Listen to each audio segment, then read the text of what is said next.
നമസ്കാരം, ലൂസ് ടോക്കിലേക്ക് സ്വാഗതം. നമസ്കാരം. ഇന്ന് എന്തൊക്കെയാണ്? ഇന്ന് എനിക്ക് തോന്നുന്നു ഒന്ന് രണ്ട് കോടതി പ്രശ്നങ്ങളുണ്ട് അല്ലേ? ഇന്ന് പ്രധാനമായും കോടതി ഉത്തരവുകളാണ് നമ്മളെല്ലാവരും തന്നെ രാവിലെ മുതൽ ആകാംക്ഷയോടെ ഇങ്ങനെ ഒന്ന് ഉറ്റുനോക്കിക്കൊണ്ടിരിക്കുന്നത്. രക്ഷാപ്രവർത്തകർക്ക് ജാമ്യഹർജിയിലുള്ള വാദം ഉണ്ടായിരുന്നു. അതുപോലെ ഈ മുൻകൂർ ജാമ്യം അല്ല, ഇവിടുത്തെ അദ്ദേഹത്തിന്റെ ജാമ്യം അറസ്റ്റിലായ SFI തിരുവനന്തപുരം ജില്ലാ ഇഡിയുടെ പ്രസിഡന്റ് വിഷയത്തിൽ അതുണ്ടായിരുന്നു. പിന്നെ നിയമസഭ ഉണ്ടായിരുന്നു അല്ലേ? നിയമസഭയുണ്ട്, സമ്മേളനം നടന്നുകൊണ്ടിരിക്കുകയാണ്. നിയമസഭ ഉണ്ടായിരുന്നു. പിന്നെ അതിനിടയ്ക്ക് മന്ത്രി അപ്പൂപ്പന്റെ ഷോ ഉണ്ടായിരുന്നു. മുൻ മന്ത്രി അപ്പൂപ്പന്റെ കേരളത്തിൽ ഒരു മന്ത്രി അപ്പൂപ്പനേ ഉള്ളൂ, മുന്നാക്കണ്ട. മന്ത്രി അപ്പൂപ്പൻ എന്നുള്ള പദവി അദ്ദേഹത്തിന് ഇരുന്നോട്ടെ. അപ്പോൾ അതുപോലെ ദീദി ആകെ നിരാശപ്പെട്ട് പാർട്ടിയിലെ മൊത്തം എല്ലാം കൂടെ പാർശ്വ സംഘടന എല്ലാം പിരിച്ചു ഇളക്കി വിട്ടിട്ടുണ്ട്. അപ്പോൾ അങ്ങനെ ഒരുപാട് കാര്യങ്ങളുണ്ട്. പക്ഷെ ഇന്ന് ഏറ്റവും പ്രധാനം ഈ രക്ഷാപ്രവർത്തനം സംബന്ധിച്ച് കോടതിയിൽ നടന്ന വാദപ്രതിവാദമാണ്. അത് പൂർത്തിയായിട്ടില്ല, പക്ഷെ ഒരു അറസ്റ്റ് തടഞ്ഞിട്ടുണ്ട് അല്ലേ? 6-ാം തീയതി വരെ ഒരു അറസ്റ്റ് തടഞ്ഞിട്ടുണ്ട്. ഈ 5 പേരുടെ അറസ്റ്റ് ഇടത് സൈബർ ഹാൻഡിലൊക്കെ വളരെ ആഘോഷത്തിൽ ആണ്. കണ്ടു വളരെ വൻ ആഘോഷങ്ങൾ. കാരണം കോടതി കുറെ ചോദ്യങ്ങൾ ചോദിച്ചു. ഈ കോടതി ചോദിച്ച ചോദ്യങ്ങൾ അത് പലതും നമുക്ക് ഒരു സാധാരണ പൗരൻ എന്നുള്ളതിൽ നമ്മളിൽ പോലും സംശയം ജനിപ്പിക്കുന്ന ചില ചോദ്യങ്ങളാണ് കോടതി ചോദിച്ചത്. കോടതി ചോദിച്ചിരിക്കുന്നത് ഇതിന്റെ പോലീസ് ഷൂട്ട് ചെയ്ത ദൃശ്യം എവിടെ? ഇത് സ്വകാര്യ ചാനലുകളും അതുപോലെ ചില വ്യക്തികളും ഷൂട്ട് ചെയ്ത ദൃശ്യങ്ങൾ മാത്രമേ ഉള്ളൂ. അല്ല, എൻ്റെ ഒരു ന്യായമായ സംശയം, ഇത് സിനിമ ഷൂട്ടിംഗ് ഒന്നും ആയിരുന്നില്ലല്ലോ. അല്ല, ഇത് നടന്ന ഒരു സംഭവമല്ലേ? അത് യാദൃച്ഛികമായിട്ട് നടന്ന ഒരു സംഭവം. അവിടെ ആ രംഗത്തുണ്ടായിരുന്നത് ചാനൽ ക്യാമറകളും അതുപോലെ തന്നെ അവിടുത്തെ CCTV ക്യാമറകളും അതുപോലെ വ്യക്തികളുടെ കയ്യിലുള്ള ക്യാമറകളുമാണ്. അപ്പോൾ ഈ ഇത്രയും പേര് അവിടെ നിന്ന് ഈ ദൃശ്യം ഫോർജറി ചെയ്തു എന്ന് നമുക്ക് പറയാൻ പറ്റും. മാത്രമല്ല, പോലീസിനെ സംബന്ധിച്ചിടത്തോളം അവർക്ക് പോലീസ് ഫോട്ടോഗ്രാഫർ എല്ലായിടത്തും കാണും, നമുക്കറിയാമല്ലോ. പക്ഷേ ഒരാളെ കായൽ എവിടെയൊക്കെ പറഞ്ഞ് നിൽക്കും ഒരു ജില്ലയിൽ ഒരാളുള്ളത്. അത് മാത്രമല്ല, ഈ പോലീസ് ഷൂട്ട് ചെയ്തെങ്കിൽ പോലും അത് നശിപ്പിച്ച് കാണത്തില്ല. അത് ഉറപ്പല്ലേ? പോലീസ് അത് ഷൂട്ട് ചെയ്തെങ്കിൽ പോലും കഴിഞ്ഞ സർക്കാരിന്റെ കാലത്ത് തന്നെ അത് തെളിവ് നശിപ്പിക്കുന്ന കാര്യത്തിൽ കഴിഞ്ഞ സർക്കാരിനെ പോലെ എത്രയും വിദഗ്ധന്മാർ വേറെ ആയിരുന്നു. നമുക്ക് ബസ്സിന്റെ അന്ന് പാവപ്പെട്ട യദുവിന്റെ കാര്യത്തിൽ നമ്മൾ കണ്ടു. അതെ, അപ്പോൾ അങ്ങനെ നശിപ്പിക്കുന്ന ആൾക്കാരാണ്. തൊട്ട് മുമ്പിൽ നടക്കുന്ന കാര്യങ്ങൾ പോലും നിഷേധിച്ചിട്ടുള്ള പാരമ്പര്യമുള്ള ആൾക്കാരാണ്. ഇങ്ങനെയാണെങ്കിൽ നമ്മുടെ ആരോഗ്യമന്ത്രിയുടെ പെടലി ഒടുക്കിയ കേസും ഇതുപോലെ തന്നെ കോടതികൾ ചോദിക്കുമായിരിക്കും. നമ്മൾ ഇംഗ്ലീഷിൽ ചൊല്ലുണ്ട്, സീയിങ് ഈസ് ബിലീവിങ് ആണ്. അതെ, അത് ഒരു കൃത്യമാണ്. എല്ലാവരും കണ്ടൊരു കാഴ്ചയുണ്ട് എല്ലാം. അതെ, അപ്പൊ ഈ കണ്ട കാഴ്ചയെ പിന്നെ നിഷേധിക്കുന്ന ഒരു നയത്തിലേക്കാണ് ഇന്നത്തെ ആ ഒരു കോടതിയുടെ നിരീക്ഷണം പോയിരിക്കുന്നത്. കാരണം ഇത് എന്ന് പറയുന്നത് ഈ പറയുന്ന പ്രൈവറ്റ് ക്യാമറകൾ ഷൂട്ട് ചെയ്തതിന്റെ ഫോറൻസിക് പരിശോധനാ ഫലമൊക്കെയാണ് കോടതി ചോദിക്കുന്നത്. വളരെ നമുക്ക് സത്യത്തിൽ ഒരു കോടതിയുടെ ഭാഗത്തു നിന്ന് അങ്ങനെ ഒരു ചോദ്യം വരുമ്പോൾ നമുക്കതിനകത്ത് ഒരു വലിയ അത്ഭുതമാണ് നമുക്ക് അനുഭവപ്പെടുന്നത് അല്ലേ? അതെ, ഇതിലെ പ്രധാനപ്പെട്ട ഒരു അന്വേഷണ ഉദ്യോഗസ്ഥൻ ഇതേ ന്യായാധിപതി നേരത്തെ മറ്റൊരു പ്രമാദമായ കേസിലും അതെ, അതിന്റെ പേരിലുള്ള ഒരു ഈഗോ ക്ലാഷ് വർക്കൗട്ട് ചെയ്യാനുള്ള ഒരു സ്ഥലം അല്ല കോടതി എന്നിരിക്കെ, പക്ഷെ നമ്മൾ അങ്ങനെ ചിന്തിക്കുന്നതിൽ അത്ഭുതമില്ല. കാരണം ദിലീപിന്റെ കേസുമായിട്ട് ബന്ധപ്പെട്ട് ഇതേ ന്യായാധിപയും ഇതേ അന്വേഷണ ഉദ്യോഗസ്ഥനുമായിരുന്നു കോടതിയിൽ മുഖാമുഖം വന്നത്. ഈ അന്വേഷണ ഉദ്യോഗസ്ഥനെ ഒരുപാട് 50 ദിവസത്തോളം വിസ്തരിച്ചാണ്. പ്രതിഭാഗം വിസ്തരിക്കുന്നു, വാദിഭാഗം വിസ്തരിക്കുന്നു, കോടതി ചോദിക്കുന്നു. അങ്ങനെ ആ അന്വേഷണ ഉദ്യോഗസ്ഥൻ തന്നെയാണ് ഇവിടെ വന്നിട്ടുള്ളത്. നടത്തിയത്. ഈ SITയുടെ തലവൻ ഷൗക്കത്ത് അലിയാണ്. പക്ഷേ ഇന്നത്തെ ചോദ്യങ്ങൾ, അതായത് പ്രതിഭാഗത്തിന്റെ ആവശ്യങ്ങൾ, അവർ പറയുന്നത് ഇത് ഫോർജറി ചെയ്ത് കൊണ്ടുവന്ന പരാതിയാണ്. മാത്രമല്ല, എന്തിന് വധശ്രമ കേസ് പിന്നീട് ഇട്ടു. അതെ, വധശ്രമ കേസ് എന്തിന് പിന്നീട് ഇട്ടു, ആദ്യം ഇട്ടപ്പോൾ ഇതൊക്കെ എന്താണ് ഇടാന്ന്, ഇതിനെല്ലാം വ്യക്തമായ ഒരു മറുപടി നമ്മൾ പത്രം വായിക്കുന്ന ഒരു പൗരൻ എന്നുള്ള നിലയിൽ നമുക്കൊക്കെ ഉണ്ട്. ഇപ്പോൾ നമുക്കറിയാം, ആ പറയുന്ന യുവാക്കളെ തലയ്ക്കാണ് അടിച്ചത്. അപ്പം പരിക്ക് നിസ്സാരമായിരുന്നല്ലോ എന്ന് കോടതി ചോദിക്കുന്നുണ്ട്. ഇപ്പോൾ കൊണ്ടുവന്ന മെഡിക്കൽ റിപ്പോർട്ടിൽ മരണത്തിന് കാരണമായ മാരകമാകാവുന്ന പരിക്കാണെന്ന് പറയും. പോലീസിന്റെ അവരുടെ മാനുവലിൽ പെടുന്ന സാധനമല്ല ഈ ഒരു വടി. ഇത് വലിയ ചൂരലുള്ള പോലെ കട്ടിയുള്ള വടിയാണ്. ഇതുകൊണ്ട് അടിക്കുകയാണെങ്കിൽ തലയ്ക്കടിച്ചാൽ മരണം പോലും സംഭവിക്കാൻ സാധ്യത ഡോക്ടർമാരെന്നെ പറഞ്ഞു. അതുപോലെ ഏറ്റവും വലിയ പച്ചക്കള്ളം എന്താണ് പ്രതിഭാഗം വക്കീൽ അവിടെ പറഞ്ഞിരിക്കുന്നത്? ഈ മുഖ്യമന്ത്രി ആക്രമിക്കാൻ ശ്രമം നടന്നു. ഇന്ന് തന്നെ പറഞ്ഞിട്ടുണ്ട്, ആ വണ്ടിയുടെ ഡ്രൈവർ തന്നെ പറഞ്ഞിട്ടുണ്ട് ഇതിന് നേരെ ആക്രമണം നടന്നിട്ടില്ല. ആ ബസ് പരിശോധിച്ച KSRTCയുടെ മെക്കാനിക്കൽ എഞ്ചിനീയർ പറയുന്നു ഈ ബസ്സിന് നേർക്ക് ഒരു ആക്രമണം നടന്നിട്ടില്ല. അപ്പൊ ഈ സുരക്ഷ, മുഖ്യമന്ത്രിക്ക് സുരക്ഷ ഉറപ്പാക്കേണ്ട ഗൺമാന്മാർ പോയി അവിടെ അടിക്കാൻ തക്കതായിട്ടുള്ള സാഹചര്യം എന്തായാലും അല്ല. മാത്രമല്ല, അതിൽ വളരെ പ്രധാനപ്പെട്ട ഒരു കാര്യം, ഈ ഗവൺമെന്റ് ജോലി വെളിയിറങ്ങുന്നതല്ല, മുഖ്യമന്ത്രിക്കൊപ്പം വേണം. മുഖ്യമന്ത്രി വണ്ടി അങ്ങ് പോയി. അല്ല, ഇവരിവിടെ നിൽക്കുകയാണ്. അതിനൊക്കെ ഇവർക്ക് ന്യായീകരണങ്ങളുണ്ട്. അപ്പം ആ ന്യായീകരണങ്ങളോട് യോജിക്കുന്ന തരത്തിലുള്ള നിരീക്ഷണങ്ങൾ കോടതിയുടെ ഭാഗത്തു നിന്ന് വന്നതാണ്. പിന്നെ ഈ പ്രത്യേക അന്വേഷണ സംഘത്തിന് വേറെന്തോ ലക്ഷ്യങ്ങളുണ്ട് എന്നുള്ള രീതിയിലാണ് കോടതിയിൽ വാദം വന്നത്. വാദം നടക്കുമ്പോൾ നമ്മൾ ആലോചിക്കണം, ഇത്രയും ജനങ്ങൾ തത്സമയം കണ്ട ഒരു അതിക്രമമാണ്. അതിക്രമം എന്ന് പറഞ്ഞാൽ തലക്കടിച്ച് ഇത് വധശ്രമം അല്ലെങ്കിൽ പിന്നെ ഇത് എന്നാൽ പിന്നെ ചൂരൽ കൊണ്ട് സ്കൂളിൽ വരാത്തതിന് എടാ കയറിപ്പോടാ പിള്ളേരെന്നും പറഞ്ഞ് ചൂരൽ കൊണ്ട് എടാ ഇവിടെ നിൽക്കരുത് പോകുമെന്നും പറഞ്ഞ് അടിച്ചതാണ്. അല്ലല്ലോ, ഇത് അതിക്കുറവ് തലയ്ക്ക് കണക്കാക്കി. മാത്രമല്ല ഇവർ പിടിച്ചു വെച്ചിരിക്കുകയാണ്. മറ്റു പോലീസുകാർ, ഇവർ ലോക്കൽ പോലീസുകാർ ഇവിടെ പിടിച്ചു നിർത്തിയിരിക്കുമ്പോൾ ആ പിടിച്ചു വെച്ചിരിക്കുന്ന ആളുടെ തലക്കിട്ടടിക്കുകയാണ്. എന്നിട്ട് ഒരു കാര്യം ഉറപ്പാണ്, ഇവർക്ക് ജാമ്യം കിട്ടും, മുൻകൂർ ജാമ്യം കിട്ടും എന്നുള്ള കാര്യത്തിൽ ഇപ്പോൾ തന്നെ നമുക്ക് ഏതാണ്ട് ഉറപ്പായി കഴിഞ്ഞു. കാരണം അതാണ് അറസ്റ്റ് തടഞ്ഞത്. അറസ്റ്റ് സാധാരണ തടയുന്ന കേസിൽ പിന്നീട് മുൻകൂർ ജാമ്യം അനുവദിക്കുന്ന ഒരു കീഴ്വഴക്കമാണ് ഉണ്ടാവുന്നത്. എന്താണെങ്കിലും ശരി 6-ാം തീയതി വരെ കാത്തിരിക്കാം. അതെ, 6-ാം തീയതി വരെ നമുക്ക് കാത്തിരിക്കാം. എന്താണെങ്കിലും ശരി, അതിന്റെ വാദമുഖങ്ങളിൽ പലതിനോടും കോടതി നടത്തിയ നിരീക്ഷണങ്ങളൊന്നും നമുക്ക് സാധാരണ പോലെ നമുക്കാർക്കും നിയമം പഠിച്ചിട്ടുള്ള ആൾക്കാരൊന്നുമല്ല. നമ്മളിപ്പം കോടതിയെ വിമർശിക്കാനോ അല്ലെങ്കിൽ വക്കീലന്മാരുടെ ന്യായവാദങ്ങളെ വിമർശിക്കാനോ നമുക്ക് ഉയർന്ന സംശയം മാത്രമാണ്. അതെ, എന്ന് വെച്ച് കോടതികൾ വിമർശനാതീതമല്ല എന്ന് നേരത്തെ തന്നെ പറഞ്ഞിട്ടുമുണ്ട്, അല്ലെ? അതെ. അപ്പം നമ്മൾ കോടതിയുടെ ഈ നിരീക്ഷണങ്ങൾ അല്ലെങ്കിൽ ചോദ്യങ്ങൾ നമ്മൾ ചോദ്യം ചെയ്യുന്നില്ല. നമ്മൾ ന്യായമായ സംശയം മാത്രമാണ് ചോദിച്ചിട്ടുള്ളത്. അപ്പോൾ അതിനകത്ത് എന്താണെങ്കിലും നമുക്ക് എന്തൊക്കെയോ ഒരു മാത്രമല്ല കോടതിയുടെ നിരീക്ഷണങ്ങളെ ചോദ്യങ്ങളെ ആസ്പദമാക്കി ഇപ്പോൾ ഇടത് സൈബർ വളരെ രീതിയിൽ രംഗത്ത് വന്നിട്ടുണ്ട്. കാരണം ഇപ്പൊ നമുക്കറിയാം ഈ സൈബർ സേനകളെ നമുക്ക് ഒന്നും ചെയ്യാൻ പറ്റില്ല. അവര് ഇപ്പൊ തന്നെ ആഹ്ലാദം പ്രകടിപ്പിക്കണം. ഓർത്തോണം, 2 നിരപരാധികളെ ചെറുപ്പക്കാരെ തല്ലിക്കൊല്ലാൻ ശ്രമിച്ചതിനാണെന്നോ. പിന്നെ മാത്രമല്ല, വേറെ ഇതിനകത്ത് ഏറ്റവും പ്രധാനപ്പെട്ട ഒരു പോയിന്റ് എന്താ, ഈ കേസ് UDF സർക്കാർ പകപോക്കലിലെടുത്ത കേസല്ല. ഇത് കഴിഞ്ഞ LDF സർക്കാരിന്റെ കാലത്ത് പോലീസ് എല്ലാ രേഖകളും തിരിമറി നടത്തി ഈ 2 ചെറുപ്പക്കാർ കോടതിയെ സമീപിച്ചപ്പോൾ അവരെ പ്രതിക്കൂട്ടിലാക്കുന്ന തരത്തിൽ കൊടുത്ത റിപ്പോർട്ട്, ഈ കേസ് ഈ റൈറ്റ് ഓഫ് ചെയ്യാൻ വേണ്ടി കൊടുത്ത റിപ്പോർട്ടിനെതിരെ കോടതി തീരുമാനമെടുത്തു. കോടതിയാണ് പറഞ്ഞത് ഇത് പുനരന്വേഷണം നടത്തി തെളിവുകൾ കൊണ്ടുവരാൻ പറഞ്ഞത്. കോടതിയുടെ ഉത്തരവാണ്. ഇതേ കോടതിയുടെ ഉത്തരവ് പ്രകാരം ആ പൂഴ്ത്തി വെച്ചിരുന്ന ഉത്തരവ് കഴിഞ്ഞ സർക്കാർ പൂഴ്ത്തി. കാരണം കഴിഞ്ഞ സർക്കാരിൽ അറിയാം, വിശദമായ അന്വേഷണം നടന്നാൽ ഭരണം അവരുടെ കയ്യിരിക്കുന്നതുകൊണ്ട് അവർക്ക് എന്തും. മാത്രമല്ല കഴിഞ്ഞ സർക്കാരിന്റെ പിണറായി സർക്കാരിനെ സംബന്ധിച്ചിടത്തോളം, പ്രത്യേകിച്ച് 2ാം പിണറായി സർക്കാരിനെ സംബന്ധിച്ചിടത്തോളം ഒരു നിയമം ബാധകമല്ലാത്ത രീതിയിലാണ് അവർ.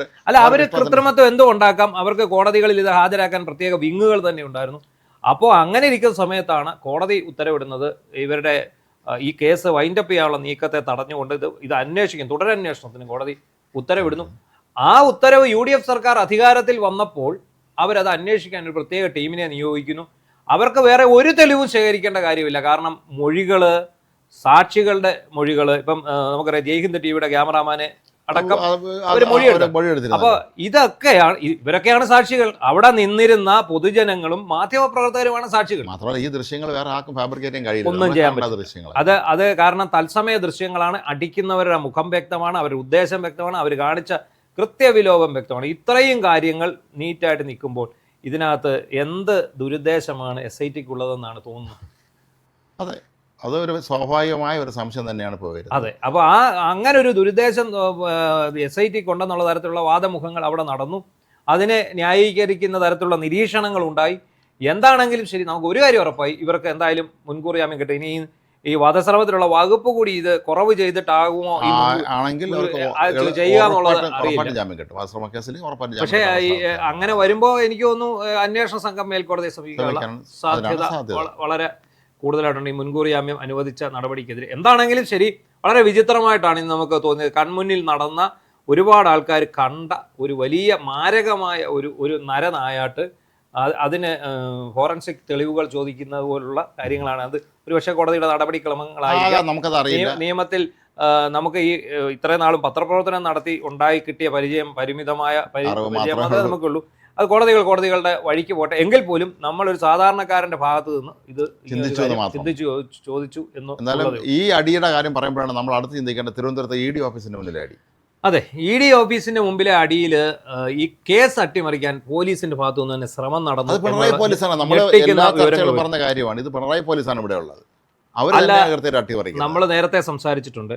എന്തിനാണ് ഇവർ ചാടിക്കയറി 25 പേരെ അറസ്റ്റ് ചെയ്തതെന്ന് നമുക്കറിയാമല്ലോ. ബാക്കിയുള്ളവരെ ഒളിവിലിട്ടുകൊണ്ട് കുറ്റപത്രം കൊടുക്കാം. ഈ 25 പേർക്ക് ഉടനെ ജാമ്യം അനുവദിക്കത്തക്ക രീതിയിൽ മുന്നോട്ട് പോകാൻ. കാരണം പ്രോസിക്യൂട്ടർമാരെല്ലാം ഇപ്പോഴും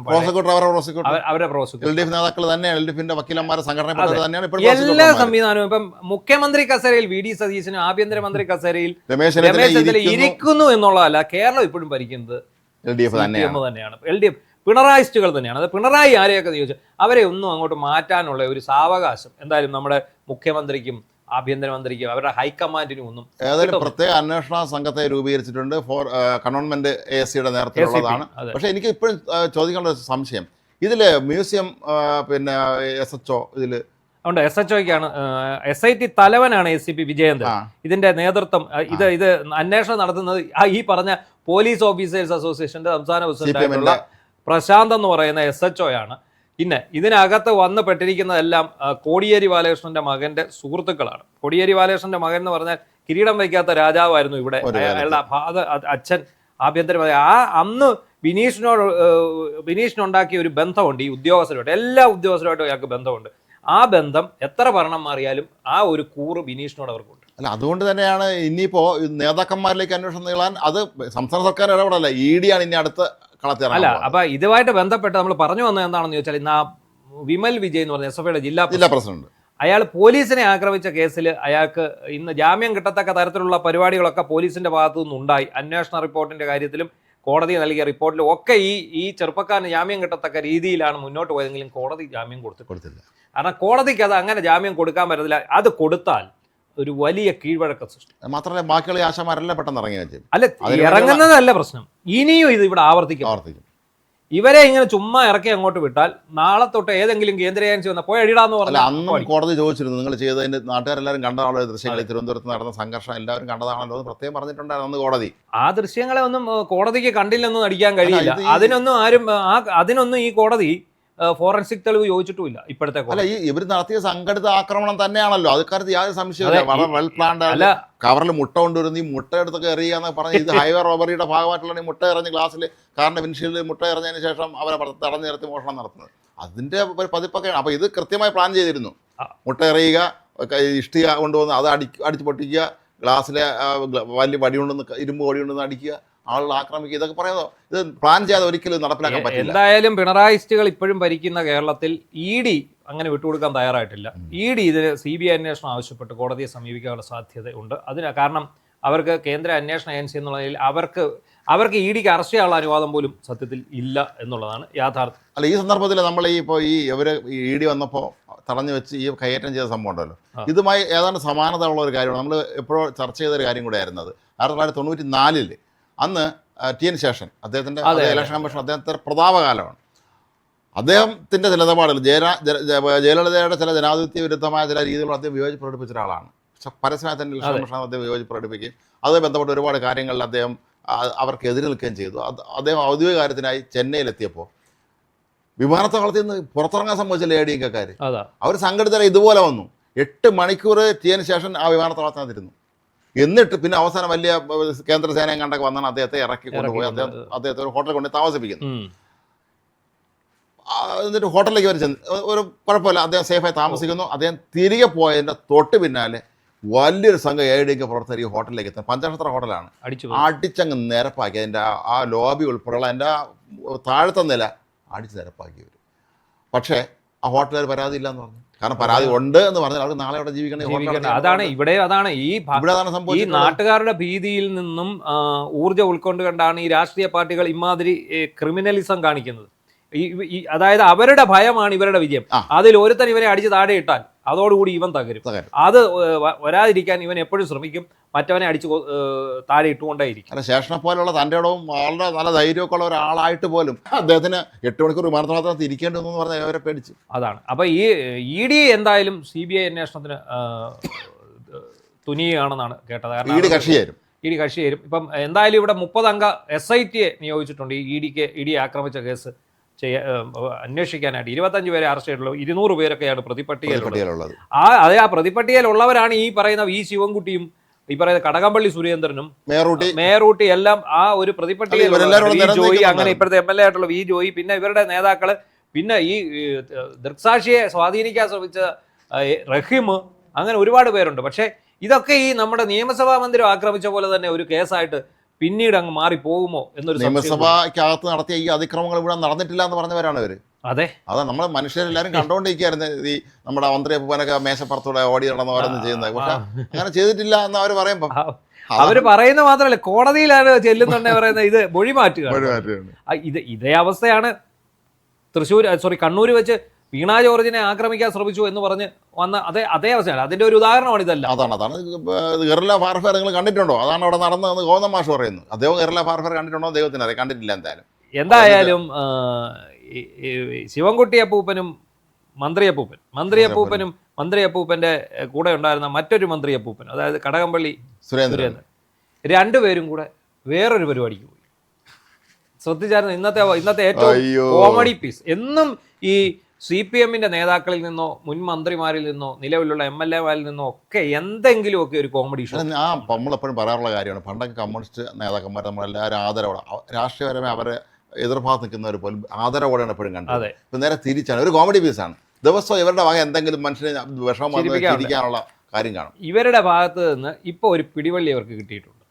നമ്മുടെ കഴക്കൂട്ടത്തെ MLA BJP-യുടെ V മുരളീധരൻ കുട്ടികളിൽ, അതായത് ട്രൈബൽ സ്കൂളിലെ കുട്ടികൾ, ആ കുട്ടികളുടെ മുന്നിൽ കൊണ്ടുവന്ന് മിഠായി മേശയിൽ ഇങ്ങനെ വിതറി എന്നാണ് ഇവർ പറയുന്നത്. ഇറങ്ങും എന്നാണ് പറയുന്നത്, പക്ഷെ വിതറി. ഇത് സവർണ മേധാവിത്വമാണ്, അത് ആ ദളിതരോടുള്ള ഐത്തമാണ് കാണിക്കുന്നതെന്ന് പറഞ്ഞ് പ്രചാരണം തൊട്ട് മിനിഞ്ഞാന്ന് കണ്ട് തുടങ്ങിയത് പ്രചാരണം. അതേന്ന് വിടാതെ പിടിച്ചിരിക്കുകയാണ് ശിവൻകുട്ടിയും റഹീമും. പോത്തിരെ ഇങ്ങോട്ട് തിരിച്ച് അവിടെ നിന്ന് മറുപടി വരുന്നുണ്ട്. ഈ B മുരളീധരന് സവർണ മനോഭാവമാണുള്ളതെന്നൊക്കെ പറയുന്നുണ്ട്. അപ്പൊ ഇന്ന് മറ്റവരുടെ കണ്ട് താനാണ് സവർണ ജാതിപ്പെട്ട ആള്, മറ്റേ അയാൾ പിന്നോക്കാരൻ, ഇതുപോലും അറിയാൻ പാടില്ലാത്തവനാണോ ഈ മന്ത്രി അപ്പൊ പറഞ്ഞു വെച്ചിട്ട് തിരികെ മറുപടിയും വരുന്നുണ്ട്. പക്ഷെ ഇന്നിപ്പോ അവര് ഇതിന്റെ ബദൽ കണ്ടുപിടിച്ചത് മുരളീധരന് പണി കൊടുക്കാൻ വേണ്ടി അവരിന്ന് വേറൊരു കാര്യം ചെയ്തു. അതെ, സദാചാര ആക്രമണം വന്ന ചുംബന സമരം നടത്തുക. അതാണ് ഇപ്പൊ ബീഫ് ആരെങ്കിലും കൊണ്ടുപോയതിന്റെ പേരിൽ ഉത്തരേന്ത്യയിൽ ആരെങ്കിലും പിടിക്കോ അടിക്കോ തല്ലിക്കൊല്ലോ ചെയ്താൽ ഉടനെ ഇവിടെ ബീഫ് ഫെസ്റ്റിവൽ പൊതുവായിട്ട് പശുവിനെ കട്ട് ചെയ്ത ഈ കോൺഗ്രസ്സുകാരെക്കാട്ടിൽ ഇതുള്ളവന്മാരാണ് ഇവന്മാര്. ഉടനെ ഏതെങ്കിലും ഒരു കവലയിലോട്ട് കൊണ്ടുവച്ച് ബീഫ് കറി വെക്കുക, എന്നാ പന്നി കറി വെക്കുമോ എന്നൊരു ചോദ്യം. പന്നി ഫെസ്റ്റ് നടത്താൻ ഞങ്ങളില്ല, ഞങ്ങൾ ബീഫ് ഫെസ്റ്റ് നടത്തൂ എന്നൊക്കെ പറഞ്ഞ് ഇമാതിരി കോമാളിത്തരങ്ങൾ. ആമസോൺ വനത്തിന് തീ പിടിച്ചാൽ ഉടൻ ഇവിടെ ഫയർ എഞ്ചിനുമായിട്ട് ഓടുക അന്റാർട്ടിക്കയില്. അതെ, അങ്ങനെയെല്ലാം വലിയ കഴിഞ്ഞ ദിവസം ഒരാളിൻ്റെ അടുത്ത് കാര്യം വന്നത് എത്ര സത്യമാണെന്ന് അറിയില്ല, അവിടെ നേതാവിന്റെ പേര് കേൾക്കാനും പറയുന്നില്ല.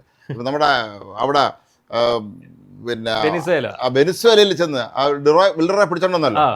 അപ്പോൾ അയാളെ പിടിച്ചോണ്ട് വന്ന് ഇനി ഒരാഴ്ച മുമ്പ് ഇവിടുത്തെ ഒരു CPM നേതാവ് കുടുംബത്തെ അവിടെ ആഘോഷിക്കാൻ പോയിരുന്നു.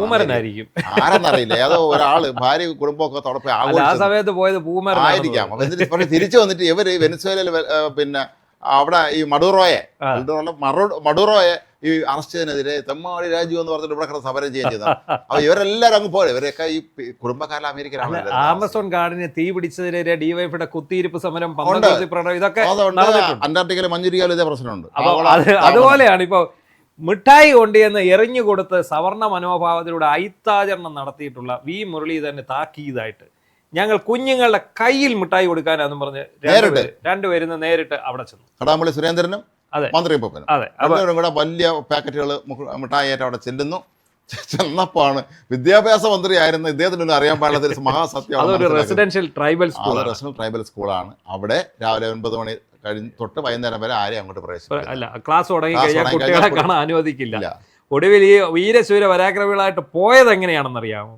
നാട്ടിലുള്ള മുഴുവൻ ചാനലുകാരെ ഞങ്ങൾ ഇതൊന്ന് വൈറലാക്കി ഞങ്ങൾ ഈ നഷ്ടപ്പെട്ട പ്രതാപം തിരിച്ചു പിടിക്കുന്നതിന്റെ ഭാഗമായിട്ടാണ് അവിടെ ചെന്നത്.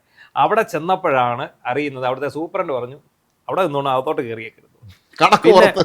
അതാ ക്ലാസ്സിനകത്തോട്ട്. പിന്നെ അവസാനം ഈ വന്നതല്ലേ, ഏതായാലും ഞങ്ങൾ വന്നതല്ലേ, മുൻ മന്ത്രി അപ്പൂപ്പനുമാണ്, രണ്ട് മുൻ മന്ത്രിയാണ്.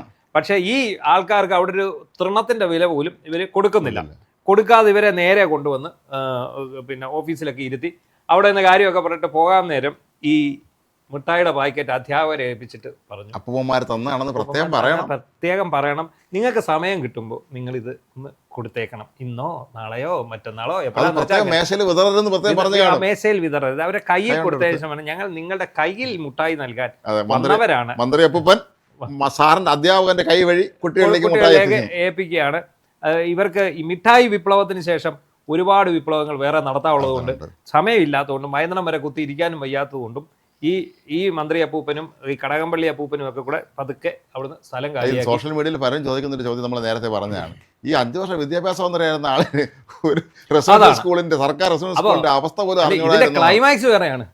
വലിയ ബ്രേക്കിംഗ് കൊടുക്കാൻ വേണ്ടി ഇവർ എന്ന് മിഠായി വിതരണം നടത്തുമോ വലിയ ഇതിൽ സ്വപ്നം കണ്ടുപോയ അവിടെ ചെന്ന് വാർത്ത വന്ന് നേരെ തിരിച്ച് അതായത് ഈ ബൂമറാങ് എന്നൊക്കെ പറഞ്ഞല്ലോ തിരിച്ച് നേരെ ഒറ്റയടി. മന്ത്രി അപ്പൂപ്പന്, എന്നിട്ട് അതിനകത്ത് വാർത്ത അവതരിപ്പിക്കുന്ന ആൾക്കാർ പ്രത്യേകം പറയുന്നുണ്ട്, പിന്നെ 5 വർഷം വിദ്യാഭ്യാസ മന്ത്രിയായിരുന്ന ആൾക്ക് ഈ സ്കൂളിന്റെ പ്രവർത്തന സമയം പോലും അറിയില്ല എന്ന് പറയുമ്പോൾ അതിൽ പല ഒരു ദുരന്തം വേറെ ഇല്ല. അവസാനം എന്ത് പറ്റി?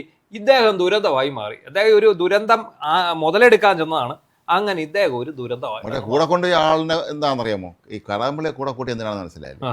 അദ്ദേഹമാണ് ഒരുപക്ഷെ കേരളം കണ്ട ഏറ്റവും കെയറിംഗ് ആയിട്ടുള്ള ഒരു മന്ത്രി. അതെ അതെ വളരെ കെയറിംഗ് ആണ് അദ്ദേഹം. കൊട എടുക്കാൻ മറക്കരുതെന്ന് പറഞ്ഞു, മഴ വരുന്നുണ്ട്, കൊട എടുക്കാൻ പതുക്കെ വന്നാൽ മതി, ഓടിപ്പതെന്ന് പറഞ്ഞു. അപ്പൊ അതാണ് കാര്യം. മന്ത്രി അപ്പം പോകുമ്പോൾ തനിച്ച് പോകരുതല്ലോ, അപ്പം പോകുമ്പോൾ ഒരു കൂടുതൽ ആളുകളാണല്ലോ. അപ്പൊ അത് കെയറിംഗ് ആയിട്ട് ഒരാളെ കൊണ്ടുപോയാൽ എല്ലാവരോടും ശരി. കടകംപള്ളി വലിയ പ്രതീക്ഷ ഇരിക്കുകയാണ്. നാളെയാണ് വി.ഡി. സതീശനെതിരെ കൊടുത്ത മാനനഷ്ട കേസിന്റെ വിധി വരുന്നത്. നാളെയാണ്? നാളെയാണ്. അപ്പൊ ഇന്ന് വരുമെന്നായിരുന്നു ഞാൻ പത്രങ്ങൾക്ക്, പക്ഷെ ഇന്ന് പത്രങ്ങളിൽ കാണുന്നത് നാളെ വരും. നാളെ ആണ് അതിന്റെ വിധി വരുന്നത്.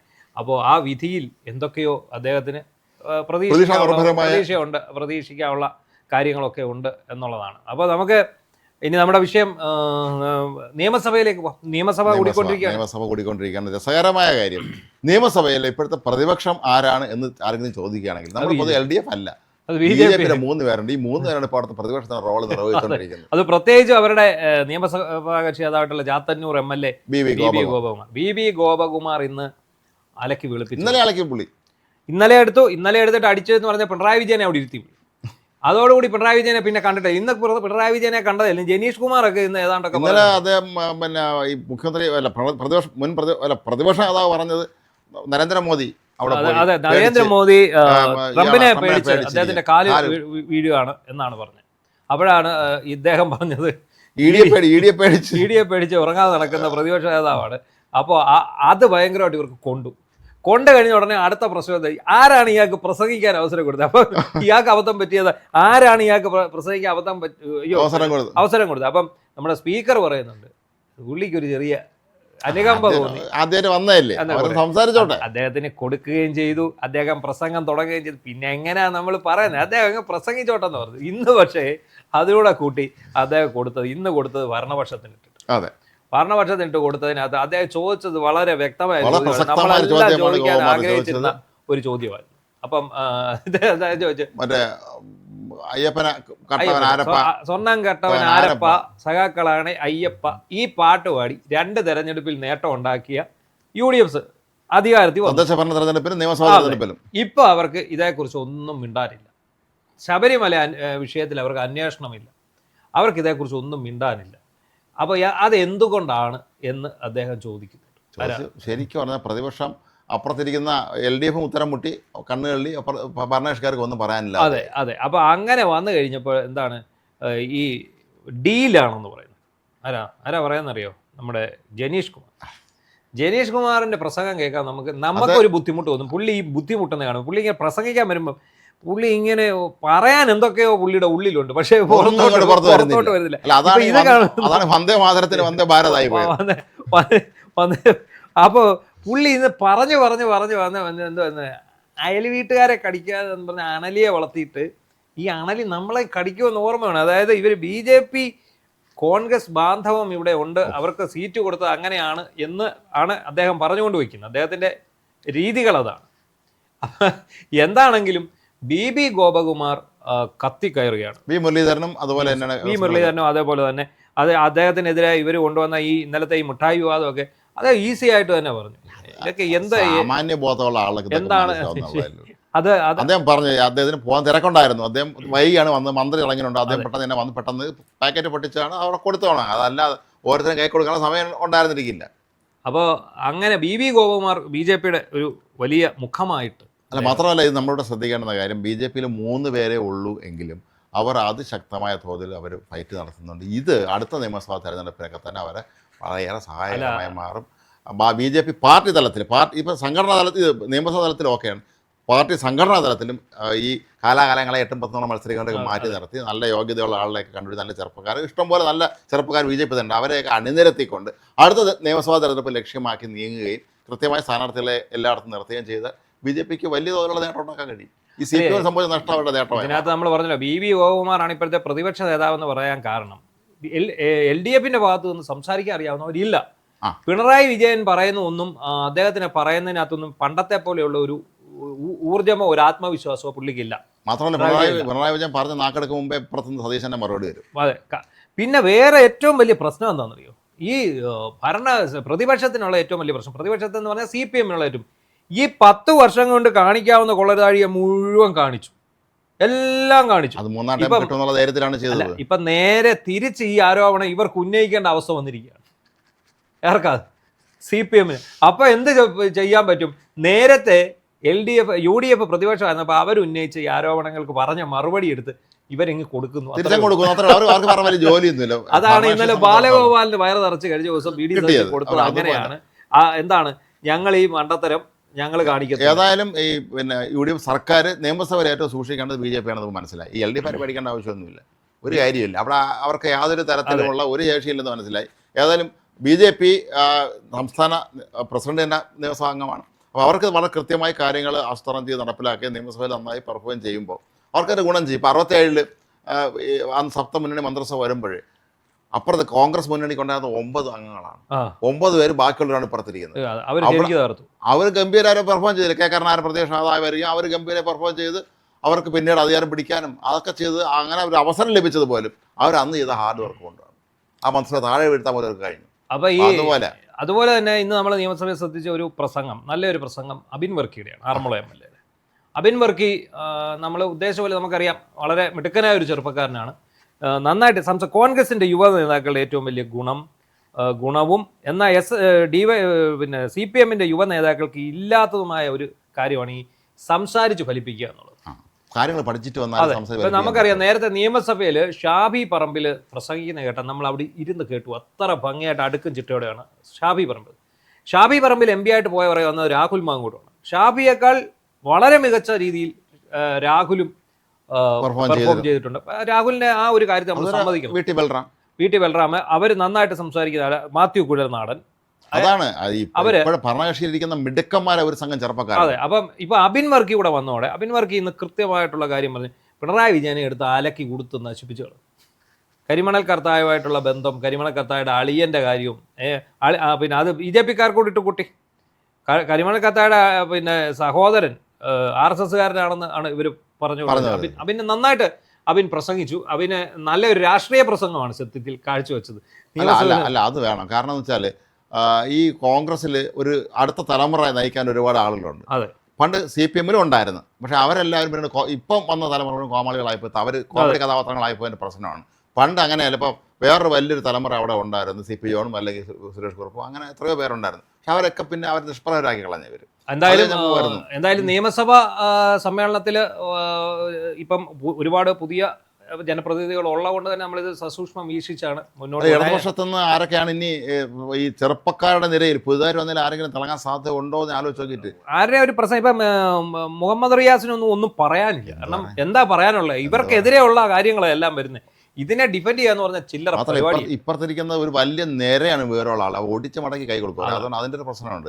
അച്യുതമേനോൻ അദ്ദേഹത്തിൻ്റെ ഡയറി കുറിപ്പുകൾ പണ്ട് കലാമതിൽ പ്രസിദ്ധീകരിച്ചിരുന്ന കാലത്ത് അദ്ദേഹത്തിൻ്റെ ഡയറി കുറിപ്പുകൾ പറയുന്നൊരു വല്ലൊരു കാര്യമുണ്ട്. നമ്മുടെ യുവാക്കൾ, അതായത് ഇടതുപക്ഷത്തെ ചെറുപ്പക്കാരെ MLA-മാർ TN ജേക്കബിനെ കണ്ടുപിടിക്കണമെന്നാണ്.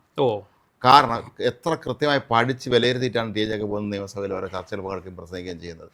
അതേസമയം നമ്മുടെ പാർട്ടിയിലെ നമ്മുടെ പ്രസ്ഥാനങ്ങളിലെ ചെറുപ്പക്കാർക്ക് നിയമസഭ നിൽക്കുന്നത് കൂക്കി വിളിക്കാനാണെന്ന് അദ്ദേഹം പറയുന്നുണ്ട്. അതാണ് അതിനെ അറിയാവുള്ളൂ, കാര്യം പഠിക്കാതെ വരുന്നു. അതാണ് ഇപ്പം ഞാനതാണ് കണ്ടത്. പ്രതിപക്ഷ നിരയിലാകെ ജനീഷ് കുമാർ മാത്രമാണ് സംസാരിക്കാനുള്ളത്. അദ്ദേഹത്തിന് എന്തൊക്കെയോ പറയണമെന്നുണ്ട്, പക്ഷേ അദ്ദേഹത്തിന് അതങ്ങോട്ട് പറഞ്ഞു വലിപ്പിക്കാൻ സാധിക്കുന്നില്ല. എനിവേ നമ്മുടെ സമയം അവസാനിക്കാറായി. നമ്മുടെ ബംഗാളിൽ എന്താണ്?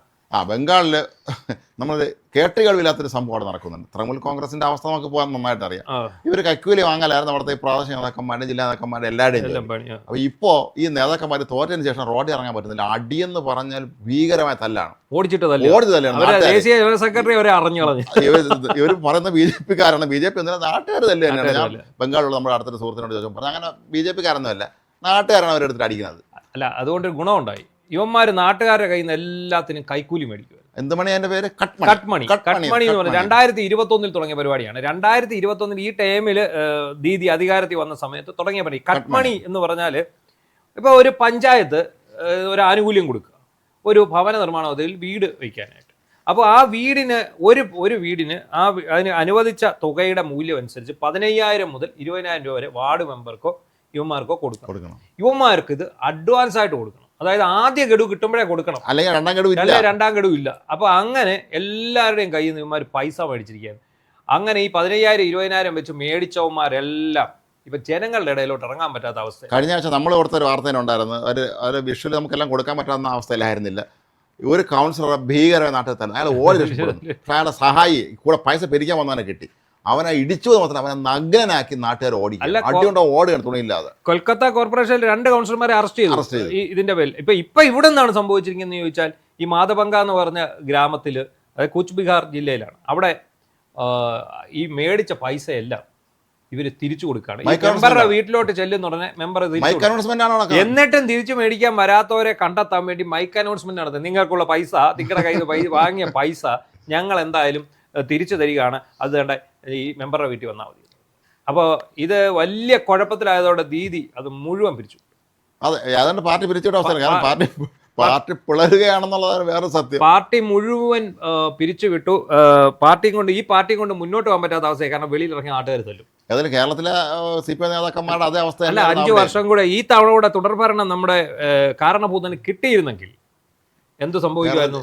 ഉറപ്പായിട്ടും കേരളം ബംഗാളിന്റെ ഒരു അവസ്ഥയിലേക്ക് വന്ന ഇതുപോലെ നാട്ടുകാർ ഓടിച്ചിട്ട് അടിക്കുന്ന ഒരുപോലെ ചിന്തിക്കുന്നതാണ് CPI പറയാറുള്ളത്. എന്തായാലും നമ്മുടെ ഇന്നത്തെ സമയം അവസാനിച്ചിരിക്കുകയാണ്. ഇപ്പൊ കേരളത്തിന്റെ അവസ്ഥ, അതായത് ബംഗാളിന്റെ അവസ്ഥ കേരളത്തിൽ വരാതിരിക്കാൻ എന്തായാലും CPM-കാർക്ക് ഭാഗ്യം ഉണ്ടായി. ഇത്തവണ അധികാരത്തിൽ വന്നില്ല വിചാരിച്ചുകൊണ്ട് പാർട്ടി. അതുകൊണ്ട് ഇന്നത്തെ ലൂസ് ടോക്ക് അവസാനിക്കുന്നു.